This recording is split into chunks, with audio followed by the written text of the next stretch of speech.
topic, oh, hold on. There we go. Today's topic is making the leap. How do you know when you're ready to go from being a nurse, or maybe you're in a different industry, to actually becoming an entrepreneur, more specifically in the healthcare staffing industry? And so I think it's necessary for us to have this discussion because there are so many members, especially within the NOSA community, that maybe they've been nurses for a decade, or maybe they're just getting started and they're seeing the opportunities of, hey, maybe I can be a hybrid of both. I can still go and contract myself, but run my business, and then maybe add a few nurses under my company. And so today's discussion is making the leap. How do I know when I'm ready? And first of all, let me introduce myself. My name is Amanda VILLARREAL. I am the founder and CEO of PLEX Capital. PLEX Capital is based out of Kansas City, but we operate nationwide, and we specialize in funding staffing industries throughout the US. Our company is big on assisting and helping minority-owned businesses, veteran-owned and female-owned. And I would say that our client base is made up of all three categories that I just mentioned. Me being a Latina woman is something that I take a lot of pride to be able to say that I'm assisting and that I'm creating opportunities for people like me as well. With that being said, we're going to go ahead and get started. And please, if you have questions, do ask. This is not just a one-way presentation from Amanda. I want to hear your thoughts. We definitely want to have discussions as we're presenting every point. But the first thing is making that leap. How do I know that I'm ready? And there are several things that I would say you need to look at. Beginning to knowing yourself. If you're someone that has the discipline to be able to run a business, okay, you can check the box and say, maybe I can be an entrepreneur. Going from a nurse employee to an entrepreneur requires a lot of discipline. And if you don't have it, you might as well don't even consider going into it. And this is not coming from a negative standpoint. It's just knowing yourself. If you know that you can go and grind, and it doesn't matter what people tell you, when you own a business, you're going to be grinding and you're going to be working 24/7. So do understand yourself and know if that is something that you're able to have discipline in. The other thing is having that commitment of the 24/7, and Shanika knows this. She's been an entrepreneur for a very long time, and she knows that this is a 24/7 job. And the biggest thing is making yourself available, not only to your clients, but also to your team members that are going to be literally relying on you to make almost every single decision. And then also you being able to go and duplicate yourself by hiring the right people that can assist you. So not only you can run your business in a profitable and responsible manner, but also continue to grow and expand your business. The other thing that I would say is, do you have the skills necessary to run the business? So when you look at yourself, I would say this, and I'll speak for myself. I am not necessarily the best when it comes to the finance part of the business, accounting, risk management, operations. You give me anything business development, from marketing to sales to partnerships, that's where I live. And so as one of the co-founders of PLEX Capital, when I went into business, I knew my forte. I knew that I could go and get the business. I could go and create a really good brand for the company, but there was no way that I was going to be involved in depth when it comes to the finance, accounting, banking relationships, and so on. However, because I knew that, I went ahead and hired people throughout the company to be able to do those things for me, people that are really, really good. And I want to expand on that. Even though I don't necessarily enjoy any of those areas of the business, I still have that level of expertise and skill set to be able to understand what a P&L is, and to be able to understand what a balance sheet is, to be able to understand risk management, operations, the whole aspect of the business, that even though I have very smart people working here at PLEX Capital, doing every specific task that is required to run the company, I am still dangerous enough to understand it. So I'm not just blindly operating and giving them everything without knowing exactly how to run the business. So I would say, look at that skill set. You don't need to be an expert, but you need to be dangerous enough to understand every area of the business, from operations, finance, risk management, and so on. Sure. The other thing that I would say is that cool. Years ago. This okay. The stuff while we watching you. Hey, can you guys please go ahead and mute yourself? We're having some feedback, so please make sure to mute your phones. Wonderful, thank you. The other thing that I would say is under that category that we're covering is if you have the patience, persistence, if you're a good planner, and if you have the passion, go for it. Make that leap, make that go from clocking in as an employee to actually going, jumping into your business, okay? And those are really good indications that you're ready for that. Now, the big question is, how do I get started? You know, I get calls from people that are just thinking about it. I call these the dreamers, which is great. We want to dream, we want to think big and dream big. And so a lot of people say, well, Amanda, where do I get started, right? I'm so used to just collecting a paycheck. People tell me where to go, I do the job and I get paid, period. And that's nothing wrong with it. But if you feel like you're ready and you're gonna jump in, this is, in my opinion, the things that I consider that you need in order to get started. And there's plenty more, but I'm gonna focus on the main things that from my perspective, I think are critical. So the first thing is this something that you're going to open up on your own, or are you going to have a business partner? If it's on your own, understand that the responsibility is going to be so much more higher, which is great if you're able to sustain that. And if you're able to be responsible enough to run a business on your own, wonderful. For me, in my opinion, when I went into business, like I explained earlier, I knew that I needed someone with the capabilities and the abilities in finance, risk management, operations, to be able to actually complete this business and for me to have peace of mind. And so when I went into business, I looked for a business partner who happens to be my best friend, that had all of that expertise, over 25 years of experience in finance, a very, very strong skill set, operations and risk management as well. So I decided that I was going to go into business, but I was going to go into business with someone that was going to complement me and complement all my skill sets. Now, if you do go with a business partner, my suggestion is know that person well enough. A lot of people go into business with family. Hey, whatever you need to do. I know that I would have not been able to do that with my family, but I needed to go into business with someone that had the skill set that I could trust, and that I knew for a long time. And that was my business partner, Josh, who some of you have probably interacted with in the past. So decide individual or with a business partner. Have a business plan. And we all know this, and there's so many templates online, and you can go to Google and you can start your business plan, but equally important, have a personal plan as well. A lot of people think only from a business perspective, but they don't necessarily think about the individual plan. Your life will be altered quite a bit when you go from working for someone else to actually being your own business owner, your own boss, right? And so I would encourage you to like really, really take some time, equally as you're spending time on your business plan, spend time on your individual plan, your personal plan, because it's going to impact your life. It might impact your love relationship. It might impact your finances. It will definitely impact your finances for sure. I know that for a fact. Are you going to have to change, modify your lifestyle? What is the time frame that you have to be able to start generating money?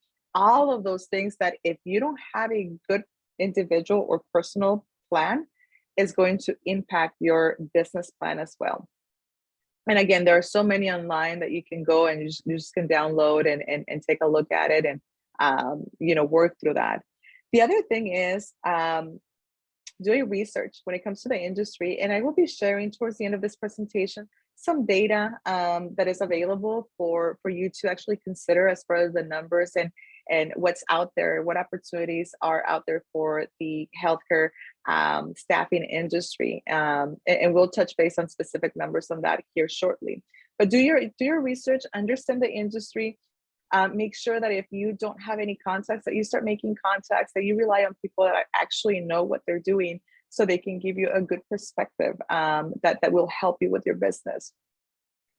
The other thing that gets overlooked is the funding. And, yes, we are a funding company and we specialize in providing capital for staffing industries, for healthcare staffing agencies. But the biggest thing is understanding, where is the capital going to come from? Am I going to be using my own money? Am I going to be borrowing? Do I qualify for any grants? Do I go to a bank? Do I have enough assets to be able to be bank ready?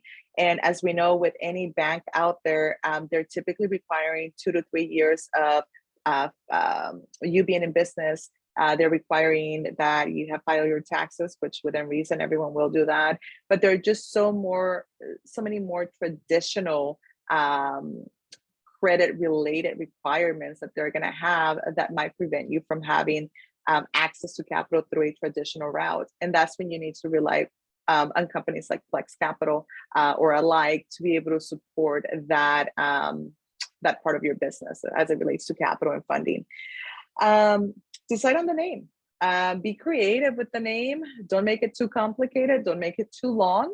But decide on a name that is going to be sticky. When you're looking at your name of the company, make sure that it's a name that is memorable and that is going to represent your brand.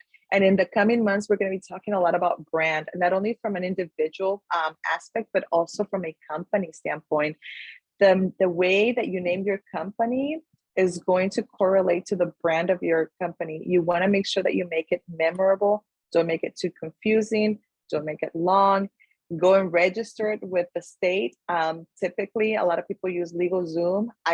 Personally, I don't think that you need to use LegalZoom. You can just go directly to the state, the Secretary of State, where you're going to be operating or where you live, and just create your company, but understand exactly what it means. You might want to do a little bit of research as far as, how do I open up my company, if you don't want to necessarily rely on anyone else to do it. If you say, Amanda, I just want to go and do it my own, or I want to pay someone, whatever works for you, it doesn't matter. If you want to pay someone, just make sure that it's not anything like in the thousands, because it doesn't take a whole lot to be able to go and start your LLC. Okay. So that's that. Any questions so far? If there are no questions, we'll move on to the next one. So this is a big one. The NOSA Group was created by Shamika to be able to provide a resource to all of those nurse-owned staffing agencies that she wanted to help out. And if I remember correctly, Shamika, I guess your goal with opening this group or starting the group was more so because you wanted to provide support, because when you started, you really didn't find any resources or anyone that was out there supporting this community, this industry. And so I start with that because it matters where you go for guidance. We know that Google has a million answers for one question, right? And so use discernment. Always understand, A, what question are you asking? B, what is the answer you're getting? Because it is equally important, the question that you ask, so you get the right answer. And so places like the NOSA community are great to go and ask for help and find resources, and finding videos like these that we're going to be able to give you unbiased guidance as it relates to what you need for your business. If we have the answers, if we don't, we'll say, okay, go to the experts. But it is so critical that you understand where to go. And so here is one of the points that I will say. A lot of people underestimate their own access to a community. If you were to look around your own town or within a proximity of 50 radius where you live, you're going to find that there are so many organizations that are there to provide you. And in today's world, to operate a business, the easiest thing to do, because of the technology that we have access to and how adaptive everyone has been to using technology, especially within the last few years that we were forced to use nothing else but technology to communicate. And so there are organizations like SCORE.org, and Shamika, if you can just like type out the organizations as I'm listing them out, that you can reach out. So SCORE, Shamika is familiar with them. This is a national organization that provides mentorship. You don't even necessarily have to have a business to go and contact them, and it's free resources.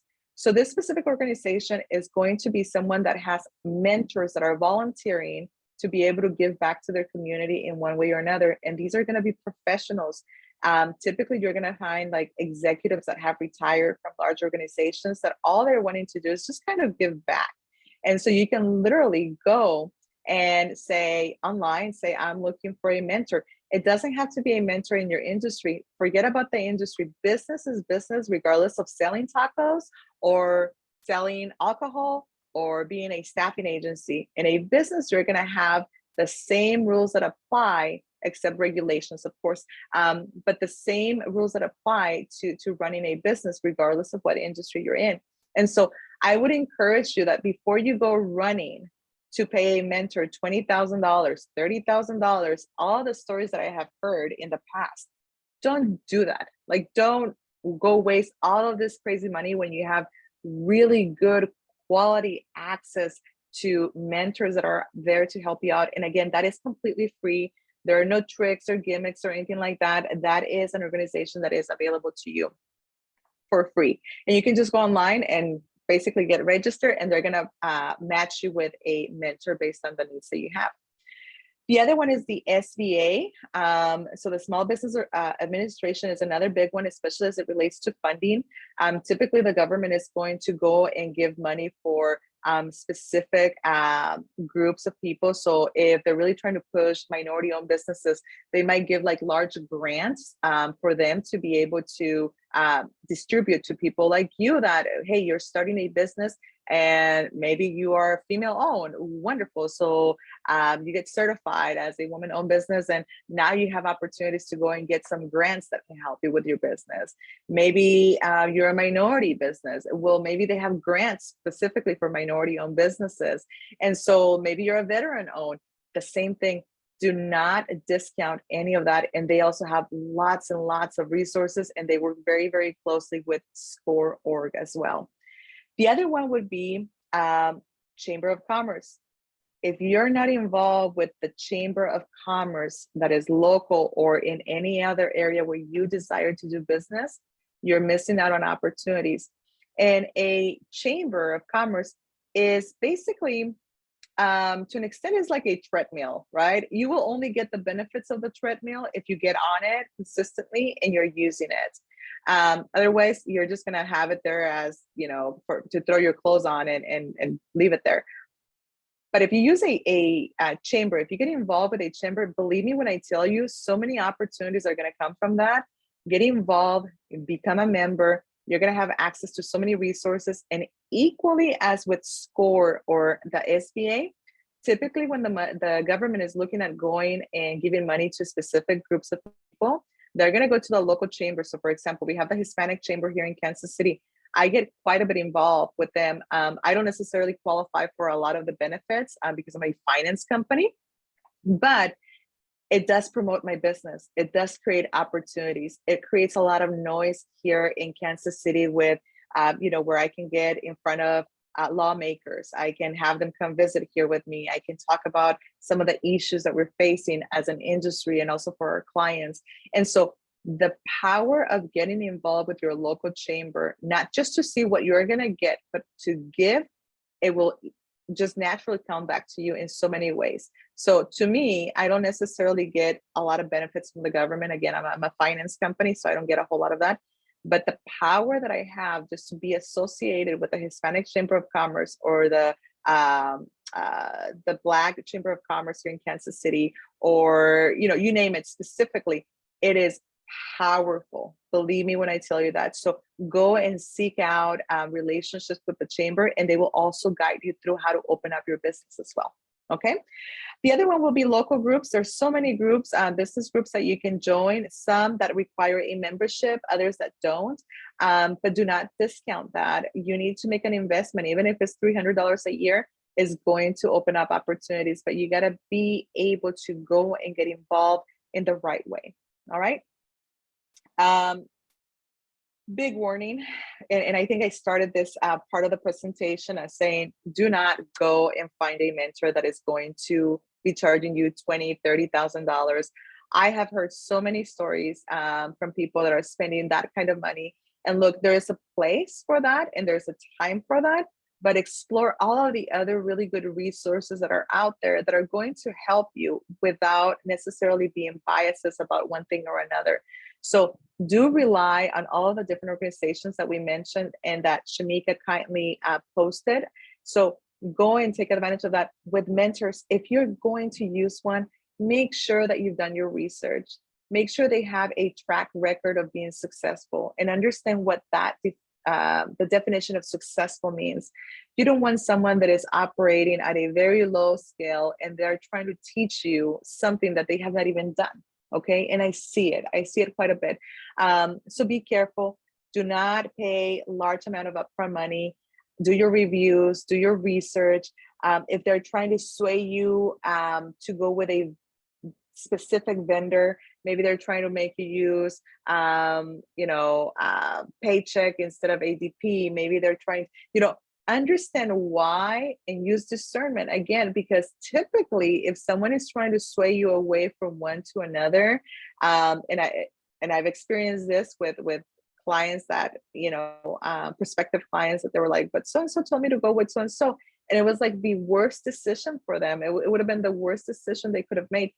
Understand why they are promoting a certain vendor, understand what they're getting out of it, and if it's truly going to be a benefit for your company. So again, understand that, okay? Understand what qualifies them. Have they built a sizable business? Do they have proven success? And if they do, awesome, go pay them to get some of that knowledge. But don't necessarily be dropping thousands and thousands of dollars and not getting anything back. All right. All right. Any questions right now? And I know that I'm covering a lot, Shamika, so I'm going to try to just rush through all of these points, but do we have any questions as of right now? No, I don't see any questions. And if you guys have them and you can't talk, you can take yourself off. You always have the option definitely of mute, or you can drop it in the comment or the chat box and I'll answer it. I'll ask it for you. Perfect. Keeping on basically, where do you go for guidance? So we're still covering this topic. There are so many minority group organizations out there, women-owned, women-owned, minority-owned. I'll go do your research, use Google, show up at least for one meeting and understand why you're showing up and understand what you're seeking out of it. And if it's something of good value, keep going, get involved. The other one would be, they're like meetup.com, where you can go and create your own kind of your own support group and invite other people in your region to be able to meet up and discuss different topics as it relates to being a business owner. LinkedIn groups are huge. So you can make a lot of really, really good connections on LinkedIn. Be professional, have a clean and professional profile as well, and know the boundaries of LinkedIn, because the boundaries of LinkedIn versus Facebook are so much more different. You're working on different fields there. There's also, for example, in Atlanta, there's a group called the Metro Atlanta Business Association, or MABA, MABA. Those are groups that you can go and join. So there are so many places for you to go to use discernment. And going back to the NOSA community, one of the things that I have seen is you're going to see people give you so much advice. It's great that we have this community, and I think that it has done fantastic for many people. But once again, use discernment. The number of calls that I've used, the number of calls that I've received from people that said, so-and-so told me to go and use a back office, and then I went and it was horrible, or so-and-so told me to go to this other funding company and it was absolutely horrible. They didn't understand my business, and now I can't get funding because they don't want to fund me on my invoices because they don't understand my business. Know exactly who you're listening to. Being specialized is critical, okay? And the reason why I say that is, if you were driving a Bentley, the last thing you want to do is take that Bentley to a Kia dealership for service. because the skill set, the access to the tools are going to be so much more different than going to a Bentley dealership. And so understand your business and understand who specializes in your business, because it does make a difference. All right. Okay. Almost done, Shamika. Sorry. Is the industry saturated? And so here is, I'll give you what I found from a market analysis report that was conducted late 2021. So it's going to be about 6-7 months old, but it still doesn't change the numbers, because the predictions they made based on the research are from 2021 through 2030. And this is specifically to the US healthcare staffing market. So specifically to your industry where you are operating. And so the current market in the US is, as of today, 2022, is $25.44 billion with a B, billion dollars, with annual growth of 5.6%. So what experts are predicting is for your industry to continue to grow at a rate of 5.6% every year from now until 2030. What that translates to is opportunities for your companies, because a lot of these facilities, a lot of these hospitals, retirement homes, they're feeling the pressure of not having enough nurses that are able to go and service the aging population. The aging population of 65 is more than what we have ever experienced since we started tracking the data in the US. And so that need for facilities, for hospitals, for everyone, retirement homes, to have nurses, it's increasing on a daily basis. And it's, facilities are feeling the pressure. They can't keep up. And so their go-to is partnering with agencies like yours to be able to fulfill that need for their business in order for them to stay in business. Let's see.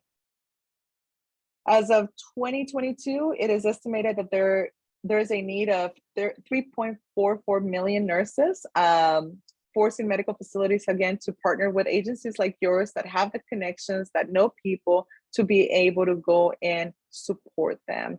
I will be sending this link over to Shamika. It has a lot of wonderful information. Another thing that I don't think is necessarily a surprise to any of you, but the biggest need is for travel nurses. And if we look at the graph of where it stands, I think over 44% of the need is specifically with travel nurses, which it makes a lot of sense. And even though we already knew that, it's still something that is pretty strong. So just realize as you're going into business that if you're not planning to do travel nurses, that you might want to consider that. The nurses, I'm sure you know, are a lot more motivated to do travel assignments because of the money, because of the experience, and especially if they're younger and they don't have any kids, they're going to be more willing to take those assignments than just the regular ones. But in large scale, it's a 44% as part of the market. Okay, all right. And so from our perspective, we do specialize in healthcare staffing agencies and funding this industry.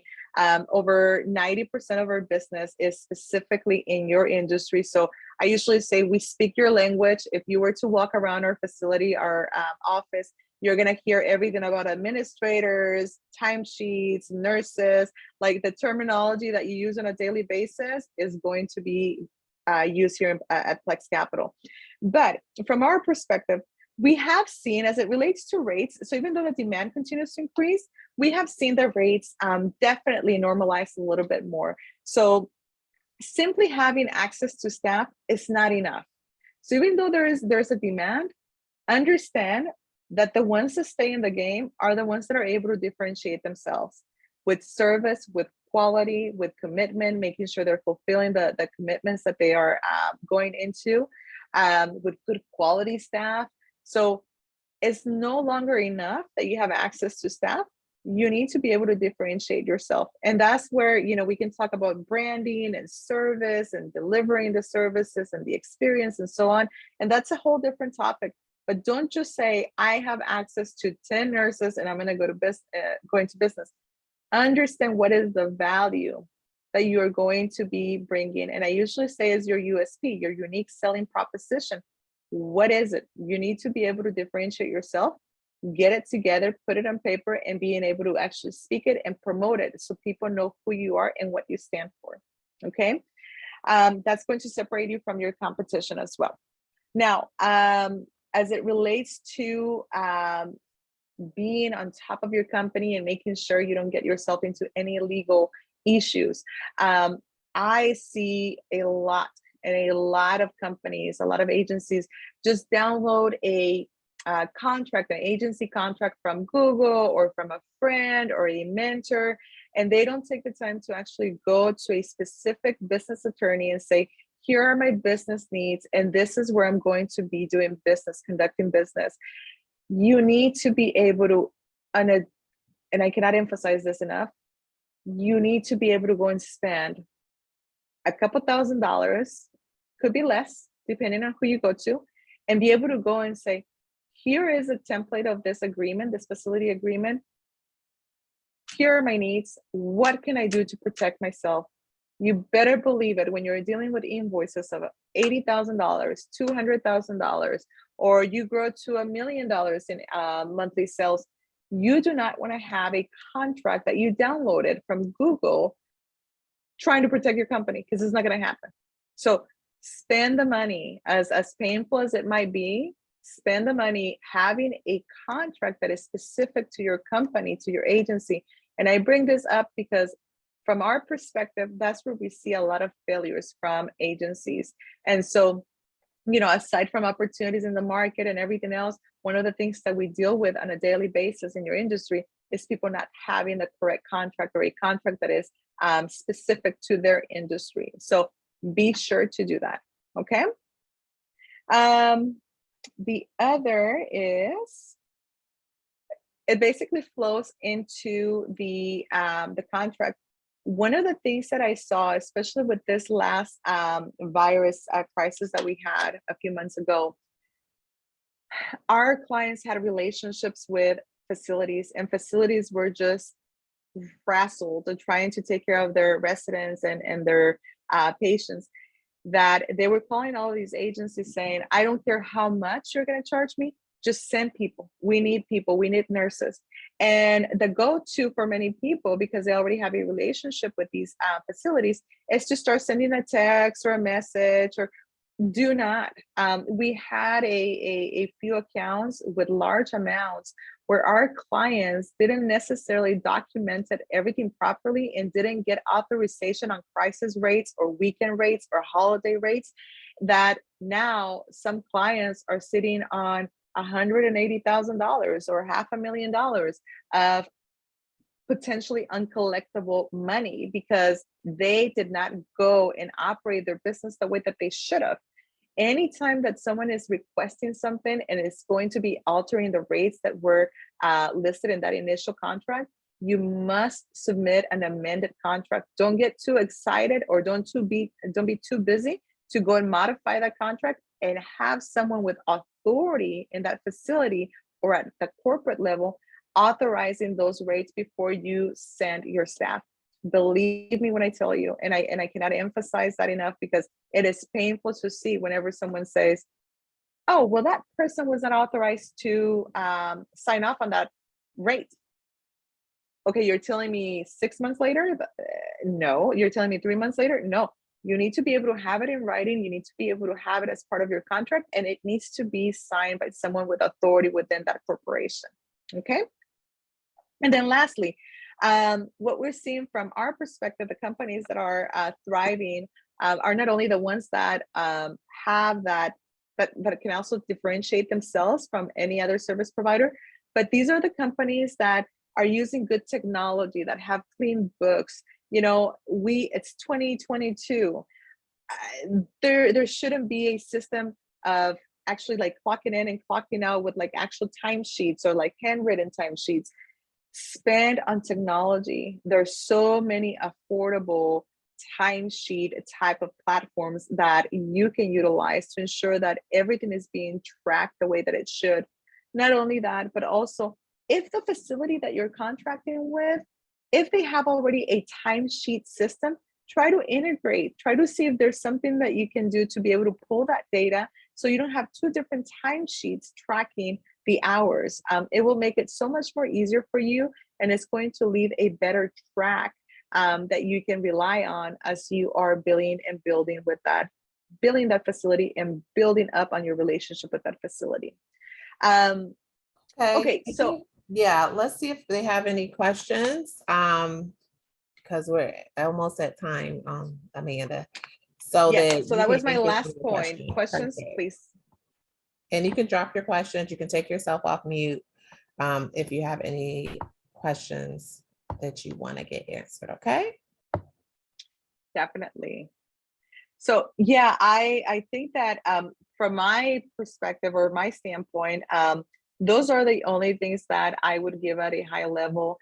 If you're looking to have a more in-depth conversation, I know that I already spoken to some of you that are joining us here, but if you're looking at a more in-depth conversation, reach out. Shamika, if you don't mind putting my information, that would be great. But feel free to text me at 913-206-2972. Once again, 913-206-2972. You can also go to plexcapital.com, and that's with a P, not an F, Plex Capital. And you can find all of our information there. I think we're like the go-to funding company for the NOSA community, and we do specialize in the industry. So please reach out. If I don't have the answers, I won't give you the wrong answer. I'll try to seek out the correct answer, or have you look somewhere else. But definitely reach out, and I'll be more than happy to have a conversation with you.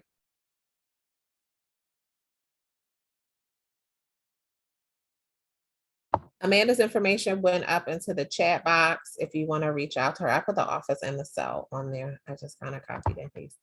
Other than that, she's in the NOSA group. So if you want to connect with her, you can connect with her on there. She's pretty active on Facebook. So once we get the video downloaded, we'll share it into the group for those of you guys who weren't able to attend. And if you have any questions, definitely feel free to reach out, or myself, or even if you wanted to ask a question in the group. Definitely. Well, if there are no questions, I want to thank everyone for joining us. And Shamika, as usual, I thank you for your